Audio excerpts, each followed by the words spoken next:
Hello, hello, and welcome to Keep Calm for Moms, where we talk about what it means to parent the next generation with grace and ease. I am Dr. Pamela Ellis, the education doctor, and I am so thrilled to see you here today.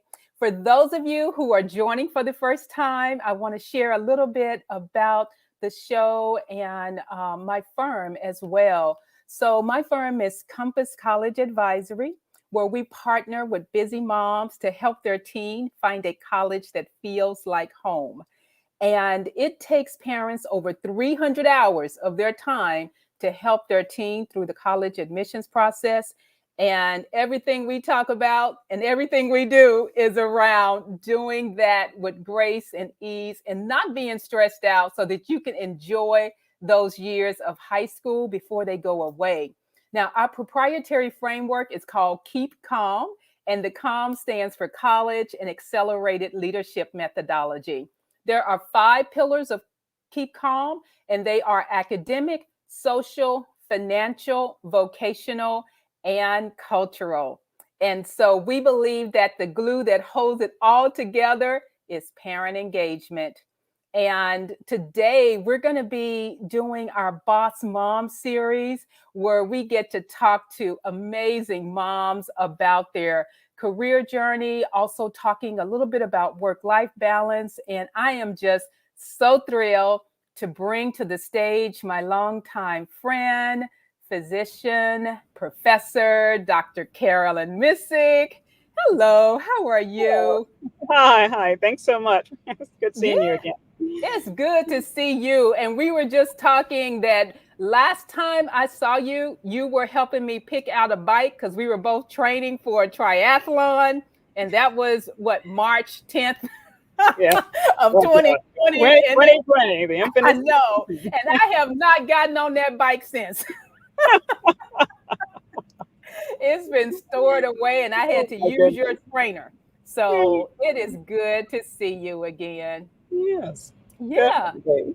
So start out by telling us who you are as a mom, and then we'll get into all the other fun stuff. Okay. Well, I have two daughters who are currently 19 and 23. So the other end of the Yes. spectrum. I'm coming out to the other side. They're Yeah. both in college. One's at Columbia getting her master's degree, and the other one is a sophomore at Ohio State. The Ohio Oh, State yes. I'm so University. sorry. Yes. The Ohio State OH. University. That's right. You got to add that to it. That's awesome. That's awesome. Now, do you feel like you're a girl mom? Definitely a girl mom. Yes. Yeah. Although my girls, some of them early on were sort of at the tomboy stage, but Yeah. definitely girl mom. Yeah, yeah, that's awesome. Now, tell us a little bit about your career journey because you do some things that we often don't hear about in the Uh, medical world. So, tell us about that. well, I'm a pathologist, which I get a lot of times is that a doctor, a real doctor? I'm like, yes, we go to medical school, the whole 9 yards. So, I came into pathology sort of like in a lot of people, not really knowing about pathology. Yeah, When I went to med school, my thought was, oh, I want to be a hematology oncologist for kids. yeah. And but I had some experience when I did my Hmm. pediatric clinical rotation that I was like, no, several kids pass Hmm. away. One kid celebrating his first birthday in the hospital, and I was like, not for me. But I still Yeah. was fascinated by cancer and disease process. And so Mm, I actually spent time interviewing, going around and just right. interviewing different doctors and different specialties. What do they do? What do they like about Mm, what they did? yeah. Where do they spend their time? Were they able to do research, or were they more clinical minded, Hmm. or just talking to them about what was it about their specialty that drew them to it and Yeah. what they liked about it and didn't like. And then I matched that to what I was interested in and the whole puzzle and the disease process and Hmm. discovered pathology. Right. And I have thoroughly enjoyed being a pathologist. It's a 4-year residency now. It was a 5-year residency when I Hmm. trained. And I went to University of Michigan. And then from there, I actually went in academic medicine at the Ohio State University for a little bit, Uh-huh. and then went to private practice. And now I've come full circle and was helping out some friends at University of Wisconsin in Madison, going back into academic medicine as Hmm. I slowly kind of move out. So Yeah. And what does that really mean, academic medicine? Tell So, me. yeah, I'm hoping I'm not the only one who's wondering what sorry that about is. that. So academic medicine just means you're more likely you are associated with a medical school, and there's Yeah. usually a teaching arm, whether there is residence in either Hmm. just pathology or internal medicine or urology, but there's teaching involved. Yeah. And then you have different tracks for your academic medicine. You could be clinical track, which means you may do some research, but it may be Yeah. more related to which for me pathology maybe just cases that I see and maybe sort of putting them together Hmm. and looking at Yeah. outcomes and that type of thing. Or you may be more on the academic track where you actually may have a laboratory and kind of doing benchtop type research or collaborating with Hmm. others, that Yeah. type. So Wow. academic just Wow. really means academic, learning center, Yeah. learning center versus private practice.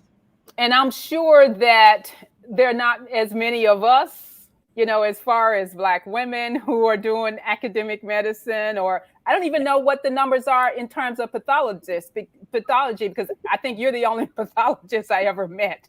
Yeah, actually, that's a good question. Actually, it's funny thing. A friend of mine actually just introduced me to a pathologist who works with him, who was actually African American and actually Really? does triathlons. He's like, "You two should Wow. meet." And I was like, "Oh," so we actually just connected on Facebook and been chatting.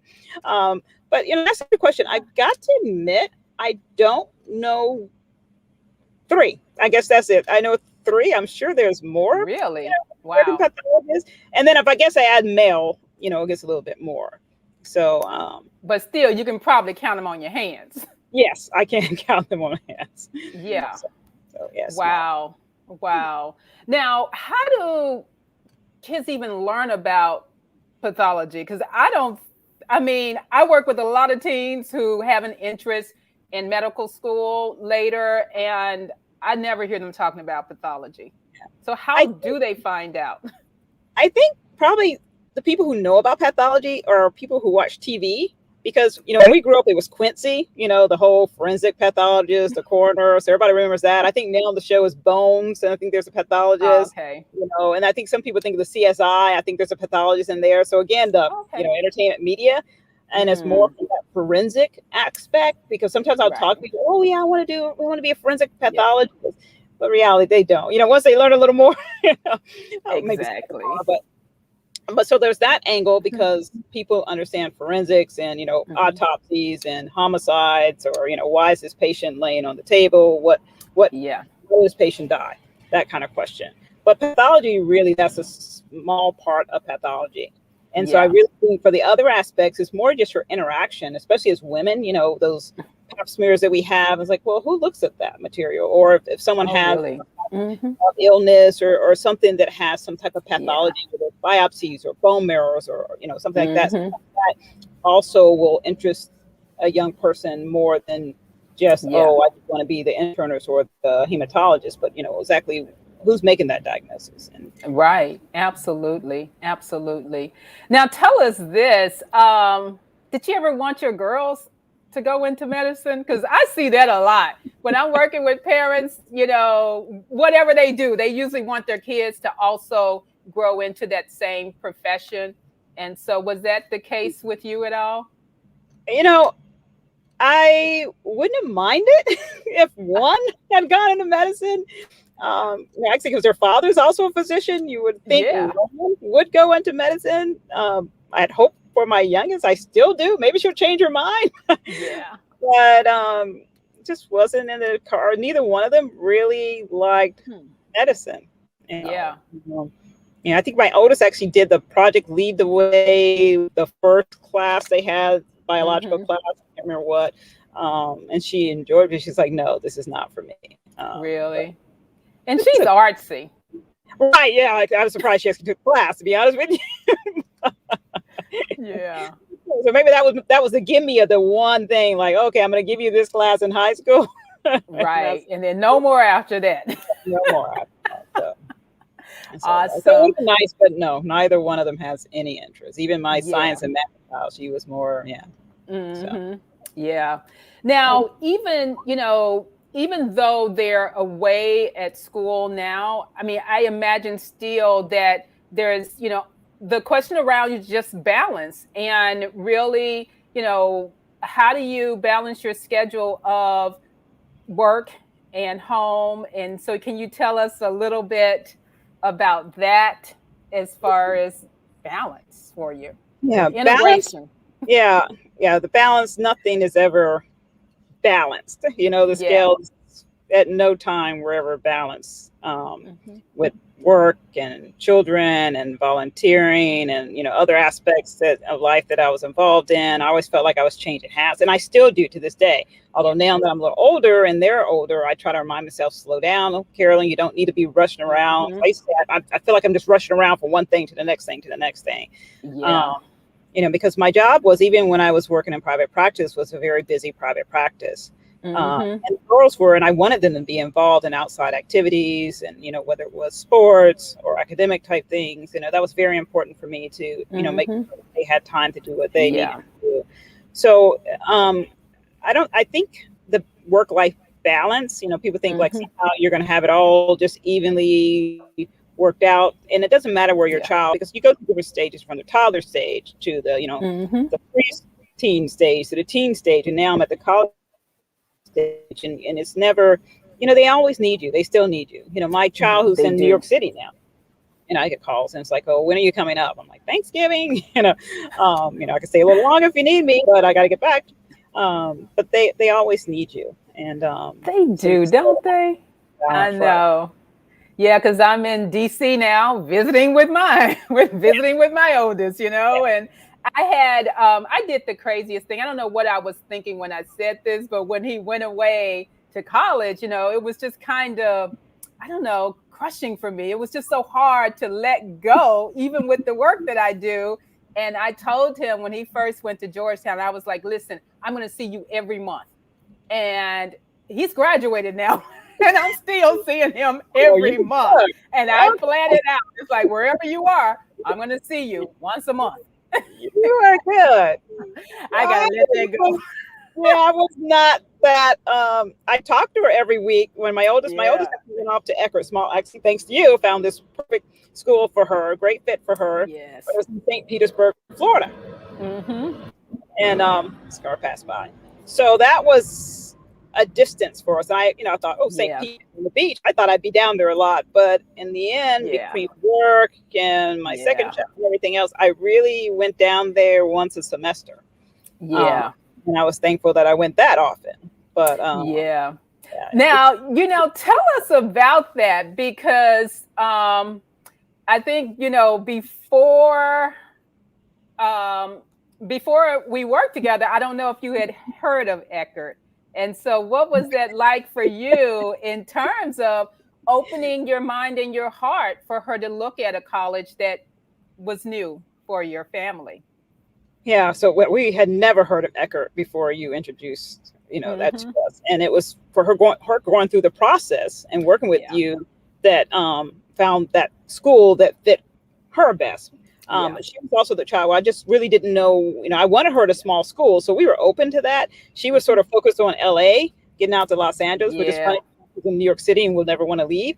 But Yeah. so that was, as a parent, um, I sort of suspected that child would leave Ohio, so that Mhm. wasn't a surprise of the distance. Yeah. But to go to such a small school, I know when I said small, I guess I didn't picture what's Eckerd. I think what 1,600 total. It doesn't have a Yeah. Yeah. graduate school at all, which I liked Mhm. in the end. It really worked out really well for her. But that's Yeah. not something I imagined. You sort of have your idea of where Yeah. your child would be, but then there's Yeah. the reality, and then how things worked out. But she was thrilled. She had the beach, she had the sun, she didn't want to be in the cold, Yeah. and the small class. Yeah. And it really worked out really well for her. So Yeah, that really warms my heart in terms of just hearing how it did work out because the thing I say to parents all the time, and you may not remember me saying it, but is trust the process.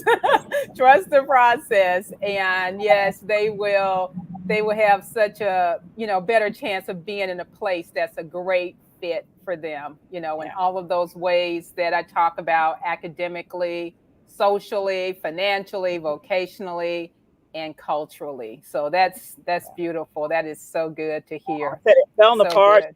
but honored that she's at Columbia now. So I was Yes. it worked out well. So and she's Yeah. thrilled.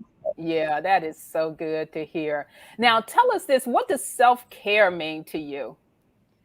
Self-care. Mhm. Something I had to learn.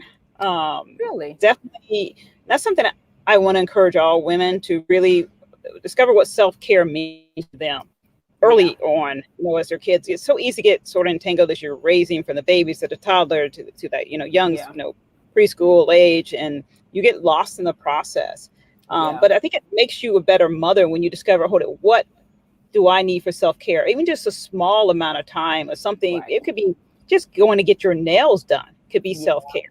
It'd be Yeah. going, hey, I just need to get a little 3 mile run in every day or every other day, Mhm. just for Yeah. self-care, or yoga, or read a book in a quiet moment. Yeah. Just what will do to sort of lift your spirit and recenter yourself, Mhm. so that you can go out and meet that next challenge, whether it's from Yeah. your job, career, your family, your Mhm. spouse, your other family members. So, because now, especially I feel like sometimes the sandwich generation, with parents getting You are. and Yeah. or your Mhm. child. Yeah. So Yeah. to me, yeah, self-care is that taking that time to do what will help recenter yourself. Right, right. And yeah, that was the next thing I did want to ask you about is, how that's been for you in terms of being part of that sandwich generation. Because I think of you often as on your way to North Carolina to see after your parents. And so that's something else then that's, added to your plate to do. So can you speak to that as well? Right. And that's something I'm thankful of, that I have the flexibility now working time, that I can spend time helping my parents out while still feeling like I'm there for my youngest Alex, especially as she's about an hour from me where I live. Mhm. But my mother has Alzheimer's, and Mm. she's now in a nursing home. But prior to her going to nursing home, my Yeah. dad would not leave overnight or for extended unless I was home. And so Yeah. I was his respite care. So when he needed the break and Mm. go away, at least for a night, or he is a golfer, and so sometimes he would play in the senior games, and that was his Yeah. year in the spring and fall. And I would make a point of coming home so I could stay with my mom, so he could get away and just kind of do something for himself that he enjoyed. So Right. I'm very thankful that I had the flexibility work wise, when that time came, that I could Mhm. do that, because they are 8.5 hour drive for me. Even flight Yeah. by the time I go to the airport is 5 hours. So that part I am thankful for, because it's not easy to juggling. And I'm glad I had support back home, when the kids Mhm. were in school and I couldn't be there. So Yeah. making that. Yeah. Mhm. Now, one thing I've always been curious about, because prior to having my own business, I worked in corporate, and there was always a lot of politics. Do you have that in the healthcare field? Yes, unfortunately there is Really? politics in the healthcare Mm. field. Matter of fact, I was on the medical executive board, when I was last full-time position. And sometimes I feel like as adults we almost act Mhm. like children. Yeah. I feel like the politics sometimes it just brings back that high schoolness Yeah. of Yes. things. High Um, school nest.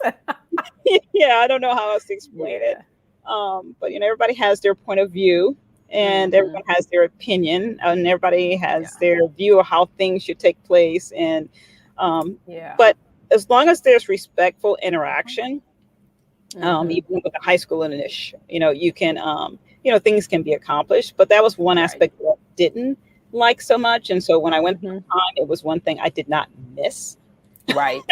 at all. Yes. The administrative Yeah. aspect of my position.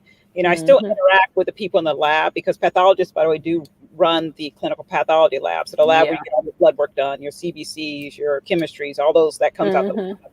And although they don't work for us, they work for the hospital in this setting. Yeah. As a pathologist, you're responsible for everything that comes out of that lab because you're the medical director. Mm. So I Yeah. still have that sort of small portion of administrative aspect and supervisory Mhm. position, but the the dynamics of working with other physicians and the hospital board. Yeah. That yes, there's politics involved. You cannot get Wow. politics no matter what. So Yeah. Yeah. Now, I know from our recent conversation that you're in transition with your career. Tell us about that in terms of what's next for you and why this is a good time to do it. yeah, I'm actually very thankful. Yes. Is that I'm able to do what I'm able to do. And I know some of Mhm. it has to do with the choices I made, the career choices I made Yeah. early on. But I'm at that point in my life where I'm going part time to stopping time or just sort of filling in as needed. And Yeah. so actually, I'm helping out till the end of December. Hmm. And I'm going to get in my van and drive across the country and ride my bike and do some hiking for 3 months. And Wow. yeah, so I am really looking forward to that. I'm actually going to fly my daughter out her spring break out to Utah. Hmm. I'll be there then and do some hiking and just enjoy being outside and Wow. just really decompress and then come back and go from there. That's awesome. That's awesome. And I still want to ask you about doing this triathlon with me in April. Because now that I know you will be available in April and you'll be in your van traveling around, you can Out also west, swim. So how can you get that training in to do this event with me in April? I'll give that some thought and look at the schedule and see if there's pools available at every stop. There will be. There will be. You can plan that out. I know for sure. I will give that some serious consideration. Okay, you heard it, everyone. You have to send me the date and the Yes, place. Dr. Misick is going to do a triathlon with me in April of 2022. Hey, it will get you back on the bike. That is a plus. Yes, that will get me back on this bike again because I paid too much money. I Yes, tell you you, I must admit, I was a little salty when I bought that bike and didn't even ride it. I'm like, man, I just spent all this money because I just did not expect to spend that much money on a bike. Let me be honest. And it's you were affordable. adding on all of these things like a helmet, and I'm like, Well, what? let's protect the head. I know, right? I wasn't thinking. I was like, That yeah, was that COVID fog. it's not as easy as it is to get out and run and just get some shoes and go. But Yes, that's for sure. And bike, that's what I was used to, just getting out running, spending $100 for some shoes and I was good to go. But yeah, that bike was an investment. yeah, I'm surprised because there's a bike shortage, like a big one going on. So it's actually good Really? if you got your bike. I have another friend who's trying to get a bike now in her size. It's Uh-huh. reasonable price bike, Yeah. and she's having trouble finding one. One, she's Wow. extra small, so that adds to Yeah. the problem too. But Oh, yeah, wow. yeah. Okay. Way good. So listen, it's already time for our rapid wisdom questions. Okay. Okay. So here's the first one. Um, Tell us about a book that's informed the way you see being a mom. Um, I guess for me, I always look at, raising my children and what helped and Hmm. what was important values Yeah. still in them. And Uh-huh. I gotta admit, one book that actually is just a book about other books is Yeah. what's it called? Black Books Galore. Black books galore. Yeah, it was very important to me, Mm, one, reading, because I'm an avid reader. And to yeah. me, if you can read, you can do anything, Right. because you can read, understand, you can go and do anything. Yeah. But it was very important to me for my Hmm. children to see books of people with pictures that look like them. Right. And that was, you knew some of them out there, but they were hard to find. And this book actually is a compilation of Hmm. books with African American characters and written Hmm. by African Americans, or the emphasis, and they Yeah. had to separate out from the picture books as babies all the way through young adult books. Yeah. So just using that as a base to find other books, the Jessica series, for my Mm, daughter, and this little girl yeah. ponytail looking like my little girls, and reading about her little exploits. um, Yeah. One of them was Hmm. actually a folktale book, or African Yeah. folktales, and fairy tales. And Uh-huh. because we did mythology with the Greek and Romans. Well, this book actually went on African-based myths and fairy tales. Nice. So it's nice for them to read from that point of Mhm. view. So I found Right. that very useful. Recently, probably 4 or 5 years ago, was letting go and understanding Mm. your child's transition to college. So that was Oh, useful for me in the state that I'm still in the didn't I process. give you that? You might have actually, but I have a sense of I what think I did. Thank you for mentioning that. I didn't even, you're like, I forgot about that. Then I didn't know where it came. It was actually on my That's night. where it came from. Periodically, I bring it up because I have a, she's a sophomore young, and last year Yes. was a difficult year coming Yeah. into college with COVID. It was totally different, Yes. and so we had some different times Right. with my last one, just different experiences with that. So that book's Mhm. very. So thank you again. Yes, you're welcome. Yeah, that's funny. Sorry. Oh, that is Yes, funny, isn't that it? book is Yeah. timeless.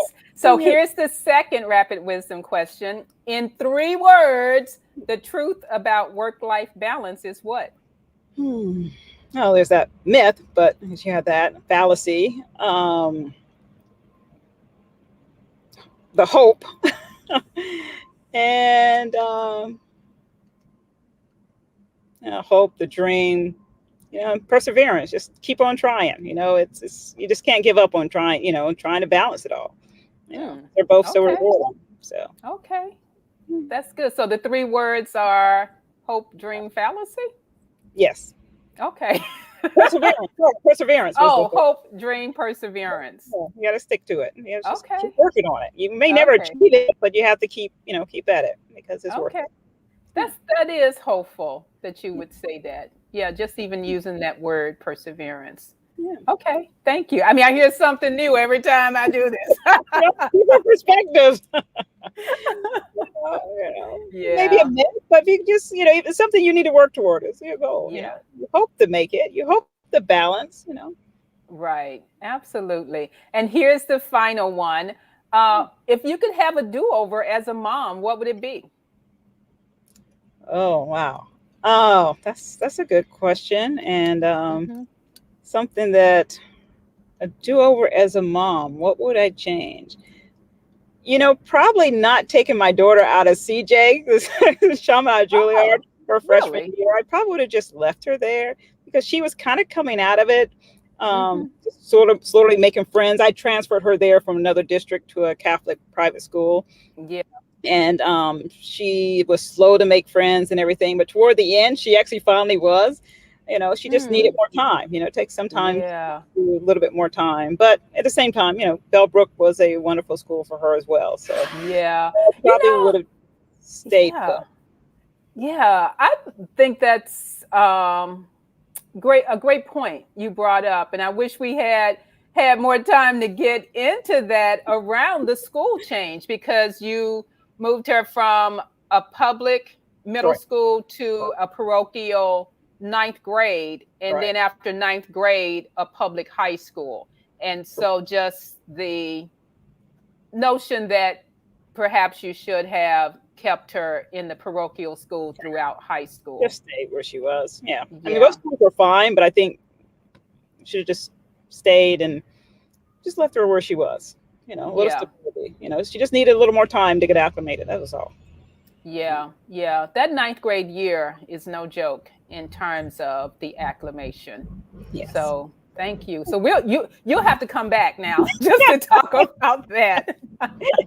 Just to talk about that. So Carolyn, I want to thank you so much for joining me today. This was great, and I just appreciate you stopping on the road. Yeah, sorry for the background noise about the cars, but hopefully everyone can hear us. Hey, you're good. You're good. So, thank you so very much for bringing all your wisdom and joy to the show. So, thank you. And I look forward to seeing you soon because we're going to be training for the April triathlon. All right. Okay. I Okay. got you on. I got it recorded. I got it recorded.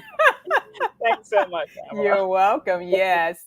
So, thank you all so very much for joining us today for Keep Calm for Moms.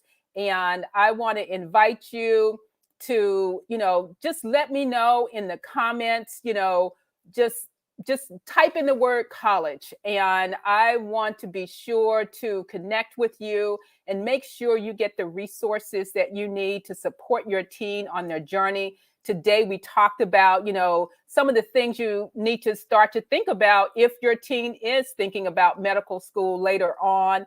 And so don't do it alone. Make sure you get some really good resources to help you through that process. We have a college ready power pack, a toolkit, and some other goodies. So just type college in the comments, and I'll look forward to seeing you next week. Thank you so much, and take care.